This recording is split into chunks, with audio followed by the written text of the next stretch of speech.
नमस्कार दोस्तों, सोमनसी क्लासेज में आपका स्वागत है। तो चलिए दोस्तों, आज हम लोग भौतिक भूगोल पर आधारित वन लाइनर प्रश्नों को पढ़ेंगे। तो चलिए, हमारा जो पहला प्रश्न हमारा क्या है? भौतिक भूगोल का जनक किसे कहा जाता है? तो पोलिडोनियस को भौतिक भूगोल का जनक कहा जाता है। दूसरा प्रश्न है, जलीय स्थलाकृति के निर्माण एवं विकास से संबंधित अपर्दन चक्र के सिद्धांत का प्रतिपादन कौन किया था? Walter Penck. अगला क्वेश्चन है हमारा, स्थल रूपों के निर्माण तथा विकास से संबंधित भौगोलिक चक्र के प्रतिपादक थे विलियम मॉरिस एवं डेविस। किस भूगोलवेत्ता ने बताया था कि वर्तमान भूत की कुंजी है? James Hutton. आधुनिक समुद्र विज्ञान का प्रणेता किसे माना जाता है? जॉन मरे। उच्चावचों की दृष्टिकोण से मैदानों को किस श्रेणी का उच्चावच माना जाता है? द्वितीय श्रेणी का। जीवमंडल का आवरण परत सामान्यतः कितना मोटा होता है? 30 किलोमीटर। डेल्टा किस श्रेणी का उच्चावच है? तृतीय श्रेणी का। सागरीय जैविक एवं अजैविक संसाधनों के मापन, निर्धारण, विदोहन तथा संरक्षण से संबंधित अध्ययन समुद्र विज्ञान की किस शाखा के अंतर्गत किया जाता है? इसका उत्तर हो जाएगा व्यवहारिक समुद्र विज्ञान। क्या उत्तर हो जाएगा? व्यवहारिक समुद्र विज्ञान। मानसून की खोज सर्वप्रथम किसने किया था? हिप्पालस ने। भारतीय मानसून का सटीक विवरण सर्वप्रथम किसने किया था? अल-मसूदी ने। मौसम विज्ञान का संस्थापक किसे माना जाता है? अरस्तू को। सर्वप्रथम पृथ्वी की उत्पत्ति के संबंध में तर्कपूर्ण परिकल्पना का प्रतिपादन किसने किया था? कास्ते द बफन फ्रांसीसी, इन्होंने 1749 में किया था। अगला हमारा क्वेश्चन है दोस्तों कि पृथ्वी या सौरमंडल की उत्पत्ति विषयक सिद्धांत कौन कौन से हैं? इसके 3 सिद्धांत हैं। पहला है अद्वैतवादी या एक तारक परिकल्पना, दूसरा है द्वैतारक परिकल्पना और तीसरा है आधुनिक सिद्धांत। पुच्छल तारा परिकल्पना का प्रतिपादन किसने किया? कास्ते द बफन 1749 ईस्वी में। वायव्य राष्ट्र परिकल्पना का प्रतिपादन किसने किया? कांट ने 1755 में। निहारिका परिकल्पना का प्रतिपादन किसने किया? लाप्लास एवं रास ने 1796 में। उल्का परिकल्पना का प्रतिपादन लाकियन ने 1919 में किया। अगला हमारा प्रश्न है कि ग्रहाणु परिकल्पना 1904 का प्रतिपादन किसने किया? चेम्बरलिन तथा मोल्टान। ज्वारीय परिकल्पना का प्रतिपादन किसने किया? जेम्स जीन्स 1919 और जेफ्रीज ने 1929 में। युग्म तारा परिकल्पना का प्रतिपादन किया एन रसेल तथा लिटिलटन। विखंडन परिकल्पना का प्रतिपादन किया रॉसगन। नोवा तारा परिकल्पना का प्रतिपादन किया 1939 में होयल एवं लिटिलटन। विद्युत चुंबकीय परिकल्पना का प्रतिपादन किया अल्फ्वेन। और अगला क्वेश्चन है हमारा, अंतरतारक धूल परिकल्पना 1943 का प्रतिपादन किया आर्टो श्मिड। सिफिट परिकल्पना का प्रतिपादन किया एसी बनर्जी। बिग बैंग सिद्धांत का प्रतिपादन किया जॉर्ज लेमेंतेर एवं वेगनर। स्फीत सिद्धांत 1980 का प्रतिपादन किया एलन गुथ। तो ये सारे बहुत ही इम्पॉर्टेंट परिकल्पनाएं हैं, आप इनको अच्छे तरह से याद रखिए। अगला हमारा प्रश्न है, सर्वप्रथम किसने पृथ्वी को गोलाभ आकार में बताया? अरस्तू। वैज्ञानिक धरातल पर सर्वप्रथम पृथ्वी को गोलाभ आकृति को किसने सिद्ध किया? न्यूटन। सभी ग्रहों का निर्माण कब हुआ? लगभग 4.6 अरब वर्ष पहले। आदि पृथ्वी का वायुमंडल कैसा था? अपचायक। आदि पृथ्वी का वायुमंडल कैसा था? अपचायक। अगला हमारा क्वेश्चन है, आदि पृथ्वी के वायुमंडल में किन गैसों की प्रधानता थी? हाइड्रोजन एवं हीलियम। किन गैसों की प्रधानता थी? हाइड्रोजन एवं हीलियम की। विस्तारित ब्रह्मांड परिकल्पना का प्रतिपादन किसने किया? Edwin Hubble. सौरमंडल का जनक किसे माना जाता है? निहारिका को। पृथ्वी के रेडियोधर्मी तत्वों के आधार पर पृथ्वी की आयु कितनी निर्धारित की गई है? 3.9 अरब वर्ष। पृथ्वी की उत्पत्ति गैसों और कणों से हुई थी, यह किसने बताया? आर्टो श्मिड ने। पृथ्वी पर जीवन सबसे पहले कहाँ और कब आरंभ हुआ? आदि सागर में 3.8 अरब वर्ष पहले। कहाँ पर हुआ था? आदि सागर में 3.8 अरब वर्ष पहले। भूगर्भिक इतिहास में सबसे लंबी अवधि वाला प्रभाग कौन था? इयोन युग। पृथ्वी पर जीवन सर्वप्रथम किस महाकल्प में आरंभ हुआ? आर्कियोजोइक महाकल्प में। किस पर्वत निर्माणकारी हलचल के फलस्वरूप अरावली पर्वत का विकास हुआ?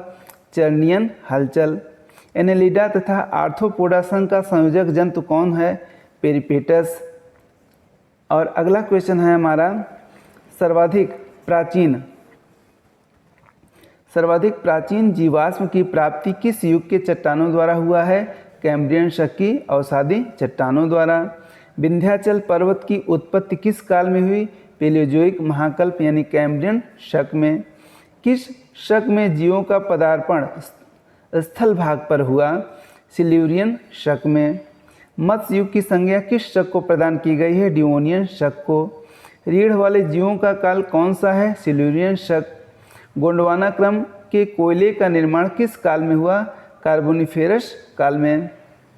अगला क्वेश्चन है हमारा, संयुक्त राज्य अमेरिका के आपलेशियन पर्वत का निर्माण कब हुआ? पर्मियन शक में। किस काल को उभयचरों का युग माना जाता है? कार्बोनिफेरस शक को। किस महाकल्प को सरीसृपों का युग कहा जाता है? मेसोजोइक महाकल्प। जीवित जीवाश्म की संज्ञा किस जंतु तथा पौधे को प्राप्त है? लेमिटेरिया मछली को एवं साइकस पौधे को। मानव की उत्पत्ति किस काल में हुई? प्लियोसीन शक में। अगला क्वेश्चन है हमारा, बृहद लघु एवं शिवालिक हिमालय का निर्माण कब हुआ? क्रमशः इयोसीन, ओलिगोसीन, मियोसीन एवं प्लियोसीन शक में। मानव जाति का विकास का क्रम क्या है? मछली, मछली से उभयचर, सरीसृप, फिर मानव। मानव की उत्पत्ति सर्वप्रथम किस महाद्वीप में हुई थी? अफ्रीका महाद्वीप में। शिवालिक पर्वतमाला में किस आदिमानव का जीवाश्म प्राप्त हुआ? रामापिथेकस का। बुद्धिमान मानव का निकटतम पूर्वज किस आदिमानव को माना जाता है? क्रो-मैग्नन को। अगला हमारा क्वेश्चन है कि कौन सा महाकल्प डायनासोरों का सुनहरा काल था? मध्यजीवी महाकल्प। किस कल्प या शक में उभयचरों का उदय हुआ? डिओनियन शक में। अंडा देने वाले निम्न कोटि के स्तनियों की कौन सी संज्ञा दी गई? प्रोटोथीरिया। जैव विकास के क्रम में सरीसृप से उड़ने वाले प्रथम पक्षी आर्कियोप्टेरिक्स का विकास किस काल में हुआ? जुरैसिक काल में। मेटाथीरिया अर्थात कंगारू जैसे जीव का विकास हुआ था जुरैसिक शक में। भारत के दक्कन पठारी भाग पर ज्वालामुखी क्रिया के फलस्वरूप लावा का जमाव किस काल में हुआ था? क्रिटेशियस शक में। अल्पाइन पर्वतीकरण हलचल के फलस्वरूप किस पर्वत श्रेणी का विकास हुआ? विश्व के सभी नवीन मोड़दार पर्वतों का, जैसे आल्प्स, राकी, एंडीज और हिमालय। मछलियों का युग कौन सा कल्प था? डिओनियन शक। स्तनियों के लक्षण सर्वप्रथम किसमें प्रकट हुए? पोलिकोसारस में। ग्रहण परिकल्पना के अनुसार पृथ्वी का अंतरतम भाग किस अवस्था में है? ठोस अवस्था में। अगला है, भूकंप की कौन सी लहरें तरल भाग में लुप्त हो जाते हैं? यस तरंगें। मोह असंबद्धता पृथ्वी की आंतरिक संरचना में किन परतों के बीच पाई जाती है? निचली क्रस्ट तथा ऊपरी मेंटल के बीच। पृथ्वी का औसत घनत्व कितना होता है? 5.5 ग्राम प्रति घन सेंटीमीटर। पृथ्वी के कोर में अधिक घनत्व का क्या कारण है? अधिक घनत्व वाले भारी तथा चुंबकीय प्रकृति के निकिल एवं लोहे के तत्वों की उपस्थिति। अगला है, भूपर्पटी में एक निश्चित गहराई तापमान के बढ़ाने की दर कितनी होती है? 32 मीटर प्रति डिग्री सेंटीग्रेड। पृथ्वी के क्रस्ट में मुख्यतः कौन सी चट्टानें पाई जाती हैं? ग्रेनाइट, बेसाल्ट तथा पेरिडोटाइट। वायु तथा जलमंडलों के संचालन हेतु ऊष्मा अथवा ऊर्जा कहाँ से प्राप्त होती है? सूर्य से। भूतल पर रचनात्मक कार्यों जैसे पर्वत, पठार, भूकंप आदि के लिए ऊष्मा कहाँ से प्राप्त होती है? पृथ्वी के आंतरिक भाग से। अगला हमारा क्वेश्चन है, कि आयतन की दृष्टि से मेंटल समस्त पृथ्वी के कितने प्रतिशत भाग का प्रतिनिधित्व करता है? 83%। निम्न गति के मंडल की मोटाई कितनी होती है? 100 से 200 किलोमीटर। दुर्बलता मंडल कहाँ स्थित होता है? मेंटल के ऊपरी भाग को दुर्बलता मंडल की संज्ञा दी जाती है। एस्थिस्फीयर के पदार्थ किस अवस्था में पाए जाते हैं? अर्ध तरल अवस्था में। भूकंपीय आधार पर पृथ्वी के मेंटल तथा केंद्र को कौन सी उपमा प्रदान की गई है? पायरोस्फीयर तथा बैरिस्फीयर। अगला हमारा क्वेश्चन है, लेहमैन असंबद्धता पृथ्वी के संरचना के किस मंडल में अवस्थित है? वायु तथा आंतरिक क्रोड के बीच में। समस्त पृथ्वी में किस तत्व की सर्वाधिक मात्रा पाई जाती है? लोहा 35.5%। पृथ्वी की संरचना में वायु क्रोड किस अवस्था में पाया जाता है? तरल अवस्था में। IUGG के अनुसार पृथ्वी का आंतरिक अंतरतम किस अवस्था में पाया जाता है? ठोस अवस्था में। पृथ्वी के केंद्र का घनत्व कितना होता है? 13 से 13.6 ग्राम प्रति घन सेंटीमीटर। अगला हमारा क्वेश्चन है, महाद्वीपीय प्रवाह सिद्धांत का प्रतिपादन सर्वप्रथम किसने किया था? FV टेलर ने। टेलर के अनुसार क्रिटेशियस युग में कौन से दो स्थलखंड स्थित थे? लारेशिया एवं गोंडवाना लैंड।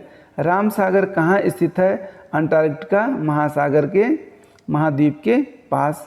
किस गोलार्ध को स्थल गोलार्ध की उपमा प्रदान की गई है? उत्तरी गोलार्ध को। अफ्रीका, ऑस्ट्रेलिया, उत्तरी अमेरिका एवं दक्षिणी अमेरिका में कौन सा गोंडवाना लैंड का भाग नहीं था? उत्तरी अमेरिका। द्वीपीय चाप का क्या तात्पर्य है? द्वीपीय चाप का क्या तात्पर्य है? इसका मतलब है द्वीपों की चापाकार स्थिति द्वीपीय चाप कहलाती है। चापाकार द्वीप कहाँ अवस्थित हैं?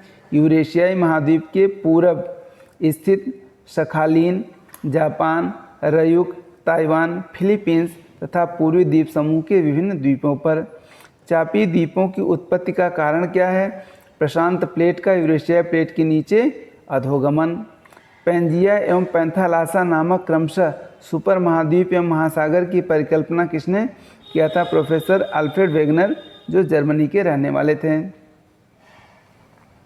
तो इस प्रकार से आज हमारे इतने महत्वपूर्ण प्रश्न रहे। आप लोग इसको 2-4 बार अवश्य देख लीजिए, ये आपकी सभी आगामी परीक्षाओं में आपकी हेल्प करेंगे। तो ये हमारा सेशन कैसा लगा आप लोग कमेंट में अवश्य बताएं। धन्यवाद।